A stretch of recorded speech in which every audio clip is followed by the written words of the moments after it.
नमस्कार प्रिय भक्तजनों, राधे राधे, जय श्री कृष्णा। चिंतन हो सदा इस मन में तेरा, चरणों में तेरे मेरा ध्यान रहे। चाहे दुख में रहूं चाहे सुख में रहूं, ओठों पे सदा तेरा नाम रहे। जय श्री कृष्णा। दोस्तों, आज हम आपको सुनाने जा रहे हैं वैशाख मास महात्म्य का 24वां अध्याय। तो चलिए कथा को प्रारंभ करते हैं। श्रुतदेव जी ने मिथिलेश से कहा कि हे राजन, इस सारे पुण्य देने वाली तिथियों में वैशाख मास की शुक्ल पक्ष की द्वादशी तिथि सारे प्रकार के पापों का नाश करने वाली है। ग्रहण के अवसर पर गंगा तट पर 1000 गाय दान करने से जो पुण्य फल प्राप्त होता है, वैशाख मास की द्वादशी के दिन वही फल सत्यपात्र ब्राह्मण को दान करने से मिलता है। घोर अकाल के समय गंगा तट पर प्रतिदिन करोड़ों व्यक्तियों को भोजन कराने से जो पुण्य मिलता है, वही फल वैशाख की द्वादशी के दिन मात्र एक ब्राह्मण को भोजन कराने से प्राप्त हो जाता है। यदि कोई शुक्ल पक्ष की द्वादशी के दिन एक चुटकी अन्न याचिकाओं को दान देता है, तो उसे 1 करोड़ ब्राह्मणों को भोजन कराने का पुण्य फल प्राप्त होता है। जो साधक शुक्ल पक्ष की एकादशी के दिन रात्रि जागरण करता है और जनार्दन भगवान की कथा कहते हैं और सुनते हुए रात्रि का समय व्यतीत करता है, वह सारे पापों से मुक्त होकर जीवित रहते हुए मुक्ति का अधिकारी हो जाता है। सारे देवता उस पर प्रसन्न होते हैं और उसके सारे मनोरथों की पूर्ति करते हैं। जो साधक द्वादशी के दिन कोमल कोमल तुलसी के पत्तों द्वारा भगवान विष्णु की भक्ति भाव के साथ पूजा करता है, वह अपने 7 कुलों के पापों का उद्धार करके श्री विष्णु लोक को प्राप्त होता है। यदि कोई वैशाख मास की द्वादशी के दिन बछड़े सहित गाय का दान करता है, तो अपने 1 करोड़ कुलों का उद्धार करके श्री विष्णु लोक को प्राप्त करता है। उस साधक को वही पुण्य फल प्राप्त होता है जो पुण्य फल तीर्थराज प्रयागराज में प्रतिदिन 1 करोड़ मनुष्यों को 1 वर्ष की अवधि तक उत्तम स्वादिष्ट भोजन कराने से प्राप्त होता है। जो साधक द्वादशी के दिन शालिग्राम भगवान का दान करते हैं, वे सारे पापों से मुक्त हो जाते हैं। जो पुण्य गंगा जी के तट पर ग्रहण के समय 7 दीपों से युक्त पृथ्वी का करोड़ बार दान करने से प्राप्त होता है, वही पुण्य फल इस दान से प्राप्त होता है। जो साधक द्वादशी के दिन भक्ति के साथ मधुसूदन भगवान को दूध से स्नान कराता है, उसे राजशूर यज्ञ और अश्वमेघ यज्ञ करने के समान पुण्य फल प्राप्त होता है। संध्या काल के समय जो भक्त रस वाली ककड़ी का दान करता है, वह इस प्रकार के दान के प्रभाव से कर्म बंधनों से मुक्ति पा लेता है। यदि कोई भक्त आम अथवा गन्ने का दान करता है, तो उसके कुटुंब में 7 पीढ़ियों तक वीरवान संतान होती रहती है। भविष्य में उत्पन्न होकर ग्रसित करने वाली सारी बीमारियां और रोगों से मुक्त बने रहते हैं। हे राजश्री, शुक्ल पक्ष की द्वादशी के दिन जो कुछ भी भक्तिपूर्वक दान किया जाता है, उसका अक्षय फल प्राप्त होता है। राजश्री, अब मैं आपको वह इतिहास सुनाता हूँ जिसके कारण यह तिथि इतनी विख्यात है। इस पवित्र इतिहास को भक्ति के साथ सुनने से सारे पाप नष्ट हो जाते हैं। यह बड़ी ही मंगलमय और कल्याणकारी कथा है। प्राचीन काल में कश्मीर प्रदेश में देवव्रत नाम का एक ब्राह्मण उत्पन्न हुआ। उसके मालिनी नाम की एक पुत्री थी। देवव्रत ने उसका विवाह सत्यशील नाम के एक बड़े विद्वान के साथ किया। विवाह करके सत्यशील मालिनी को अपने साथ यवन देश ले गया। यद्यपि मालिनी रूप और यौवन से संपन्न थी, लेकिन पति पत्नी में परस्पर प्रेम भाव नहीं था। वह हमेशा अपने पति से कठोर और रूखा व्यवहार करती थी, लेकिन बाकी सबके साथ उसका व्यवहार बड़ा ही प्रेमपूर्ण था। वह केवल अपने पति से ही दुर्व्यवहार करती थी। जब उसने देखा कि उसका पति उसके वश में नहीं है, तो उसने क्रोधित होकर पति पर वशीकरण करने का निर्णय कर लिया और इस प्रकार की अन्य स्त्रियों से संपर्क बनाया जिनको उनके पतियों ने पहले ही त्याग दिया था। इस प्रकार की अन्य स्त्रियों ने उसके पूछने पर उसे आश्वासन दिया कि वशीकरण द्वारा तुम्हारा पति तुम्हारे वश में हो जाएगा। ऐसा हमको पूरा विश्वास है। तब उन स्त्रियों ने जो पहले वशीकरण से अपने पति को वश में कर चुकी थी, उसने कहा कि हम औषधि देकर अपने पति को वश में कर चुकी हैं। तुम भी योगिनी के पास जाकर उससे यह अचूक औषधि ले आओ। संचय तर्क वितर्क में मत पड़ो। योगिनी औषध से तुम्हारा पति सेवक के समान तुम्हारी आज्ञा मानेगा। राजश्री तब वह दुराचारी मालिनी उन स्त्रियों के कहने के अनुसार योगिनी के मंदिर जा पहुंची और अनेकों प्रकार से उसे प्रसन्न करने का प्रयास करने लगी। योगिनी की कुटी बड़ी ही विशाल थी और उसमें 100 खंबे लगे थे। कुटी की बड़ी बड़ी दीवारें सुंदर चित्रों से शोभायमान थी। घर के भीतर हर तरफ जगमगाते हुए दीप लगे थे।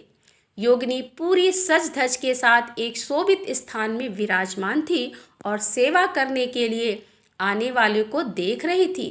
हाथ में एक रुद्राक्ष की माला लेकर वह कोई जप भी कर रही थी।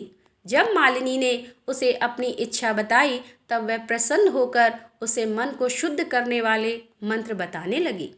तब मालिनी योगिनी को नमस्कार करके अपने हाथों से उतारकर स्वर्ण जड़ित हीरे की अंगूठी देने लगी। यह अंगूठी बहुत ही कांतिवान थी और उसमें जड़ित उत्तम स्वर्ण सोने की आभा के समान दमक रहा था। उस अंगूठी को पाकर वह योगिनी बहुत ही प्रसन्न हुई। मालिनी ने पति द्वारा अपमानित किए जाने का वृतांत भी उस योगिनी को बताया। तब योगिनी ने उसे कहा कि यह चूर्ण रक्षा करने वाला चूर्ण है और संपूर्ण रूप से वश में करने वाला है, तो इसे अपने पति को खिला दो और इसके प्रभाव से वह पूरी तरह तुम्हारे वश में आ जाएगा और किसी अन्य स्त्री की कामना नहीं करेगा। तुम्हारे चरित्रहीनता को खुद देखकर भी इस चूर्ण के प्रभाव से वह तुम्हारा विरोध नहीं करेगा। तब मालिनी उस चूर्ण को लेकर अपने घर आ गई और शाम के समय दूध में मिलाकर उसने वह चूर्ण अपने पति को पिला दिया। इस कार्य को करने से पहले उसने जरा भी संकोच या सोच विचार नहीं किया। उस चूर्ण को दूध के साथ पीते ही उसका पति क्षय रोग से ग्रस्त हो गया। दिन प्रतिदिन उसका शरीर कमजोर होने लगा और शरीर में गहरे घाव होकर उनमें कीड़े पड़ गए। जबकि उसके पति की ऐसी दुर्गति हो गई तो वह दुष्ट विचरण करने लगी। तब उसका पति अपनी बीमारी और पीड़ा से दुखी होकर दिन रात त्राहिमाम यानी कि मेरी रक्षा करो इस प्रकार विलाप करने लगा। उसने अपनी पत्नी से कहा कि हे सुमुखी, मैं बड़े ही कष्ट में हूँ, लेकिन फिर भी मैं तुम्हारा सेवक हूँ, तुम्हारा शरणागत हूँ और तुम्हारी शरण में हूँ, तो मेरी रक्षा करो। अपने पति की मरणासन अवस्था देखकर वह घबरा गई और उसने मन में विचार किया कि पति के जीवित रहने तक ही वह सदाचारी और उत्तम वस्त्र आभूषण पहन सकती है। तब हर प्रकार से पति को जीवित रखने का विचार करके वह तत्काल योगिनी के पास गई और उसे सारा वृतांत कह सुनाया। तब योगिनी ने पहले दिए हुए चूर्ण की गर्मी को शांत करने के लिए उसे एक दूसरी औषधि, इस औषधि का सेवन करते ही पति स्वस्थ हो गया। लेकिन इन दोनों औषधियों के प्रयोग से उसे पूरा वशीकरण प्राप्त हो गया।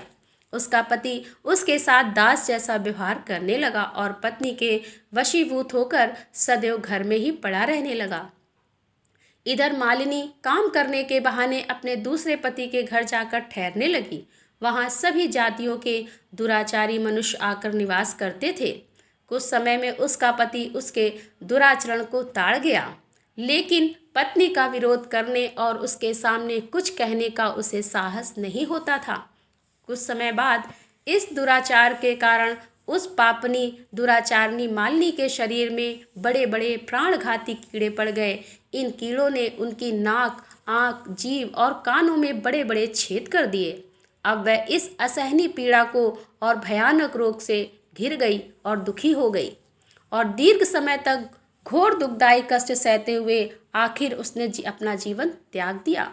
अपने घोर पापों के कारणवश उसे अनेक जन्मों तक कुत्ते की योनि में जन्म लेना पड़ा और हर जन्म में उसकी ऐसी ही दुर्गति होने लगी।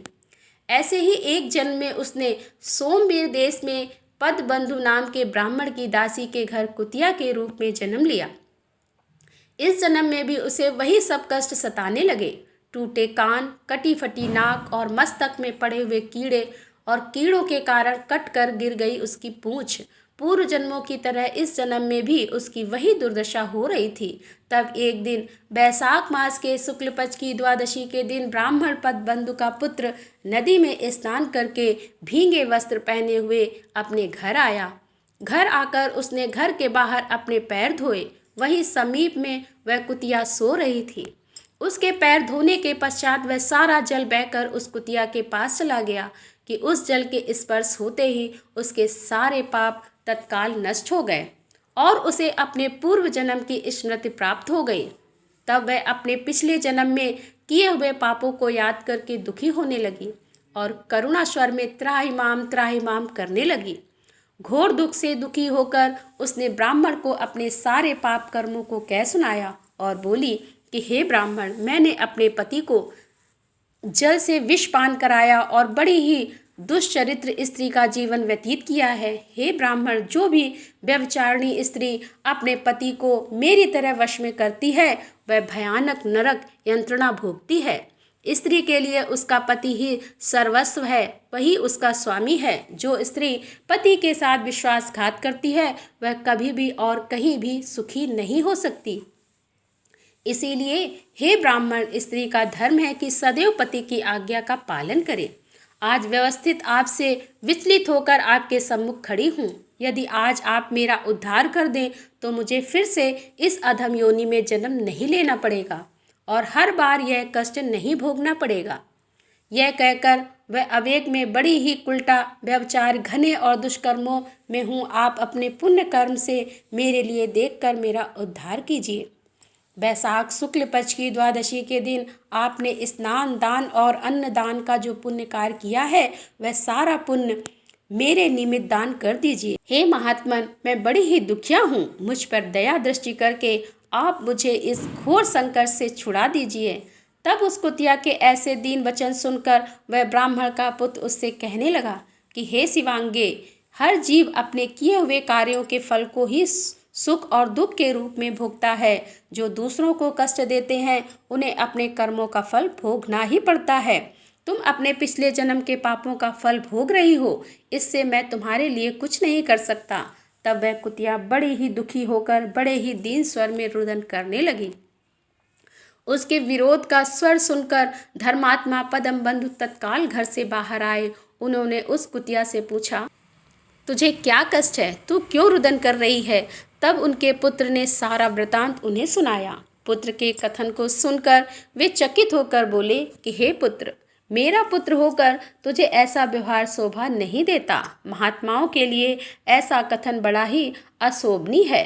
परोपकारी दधीचि ने देशों के उपकार के लिए व्यक्तियों को अति शक्तिशाली जानकर भी अपनी सारी अस्थियों का दान कर दिया था। परोपकारी राजा ने कबूतर की प्राण रक्षा करने के लिए अपने शरीर का मांस काटकर दान कर दिया था। धरती पर जीमूत वाहन नाम का एक बड़ा ही परोपकारी राजा था। उसने श्री विष्णु को अजय वाहन गरुड़ जी के निमित्त अपना जीवन दान कर दिया था। हे पुत्र, विद्वान ब्राह्मण को सदैव दयालु होना चाहिए। पुत्र के ऐसे समझाकर पदबंधु ने स्वयं प्रतिज्ञा की कि पानी, मैं तुझे अपने द्वादशी व्रत के पुण्य का दान करता हूँ तो अपने सारे पापों से मुक्त होकर श्री विष्णु लोक को चली जा। पदबंधु के इतना कहते ही उस कुतिया ने अपने जीवन का शरीर का त्याग कर दिया और दिव्य शरीर धारण करके दिव्य वस्त्र और आभूषणों से सज्जित होकर सूर्यों के समान प्रभावती होकर दसों दिशाओं को प्रकाशित करते हुए श्री विष्णु लोक को गमन कर गई। स्वर्ग में अनेकों दिव्य भोगों को भोगकर फिर धरती लोक पर भगवान नारायण की कृपा से उर्वशी नाम की वीरांगना के रूप में वह देश की प्रिय अप्सरा बन गई। तब पद्मबंधु ने भगवान मधुसूदन को प्रिय पुण्यों को बढ़ाने के लिए इस पुण्यतिथि को पूरे विश्व में विख्यात किया। सब प्रकार के यज्ञों से और कोटि सूर्य ग्रहण और चंद्र ग्रहण पर किए गए दान पुण्य से भी अधिक पुण्यदायी और विशेष फलदायी इस तिथि को उन्होंने तीनों लोकों में विख्यात कर दिया। तो बोलो श्री विष्णु भगवान की जय। दोस्तों, यहाँ पर 24वां अध्याय समाप्त हुआ।